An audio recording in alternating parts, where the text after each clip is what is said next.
Hello students, good evening. তো কালকে তোমাদের অ্যাজ ইউজুয়াল এসএনটি সিএসএসসি যে অ্যাডমিশন টেস্ট ছিল সেটা কিন্তু কমপ্লিটেড হয়ে গেছে। এবার সবথেকে বড় প্রশ্ন এসে দাঁড়ায় যে কোশ্চেন প্যাটার্ন কীরকম হয়েছে, কিছু চেঞ্জেস এসেছে কি না।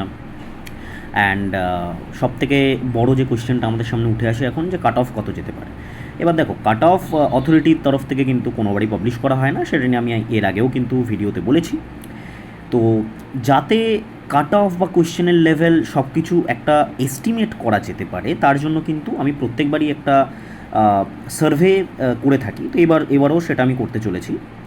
তোমাদের জন্য একটা গুগল ফর্মের লিঙ্ক আমি আপলোড করেছি, সেটা তোমরা ডিসক্রিপশন বক্সে অ্যাজ ওয়েল অ্যাজ কমেন্ট বক্সের ফার্স্ট যে পিন কমেন্ট রয়েছে সেটাতে পেয়ে যাবে।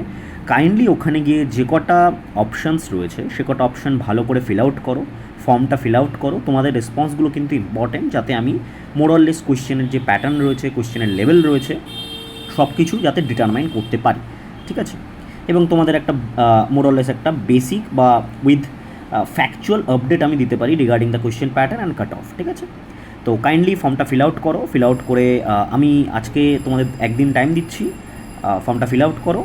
কালকে বিকেলের মধ্যেই কিন্তু তোমাদের কাট অফ এবং কোয়েশ্চেন প্যাটার্ন রিলেটেড যে ইয়ে রয়েছে, তোমাদের যে ডাউট রয়েছে যে কোয়েশ্চেন প্যাটার্ন কীরকম হয়েছিল, আগেরবারের থেকে টাফ হয়েছে না ইজি হয়েছে, সেগুলো নিয়ে সব কিন্তু আমি ডিসকাস করবো কালকে। সেই ভিডিওটা আসতে চলেছে। তো কাইন্ডলি সবাই কিন্তু ফর্ম যেটা রয়েছে ফর্মটা ফিল আউট করো। Thank you.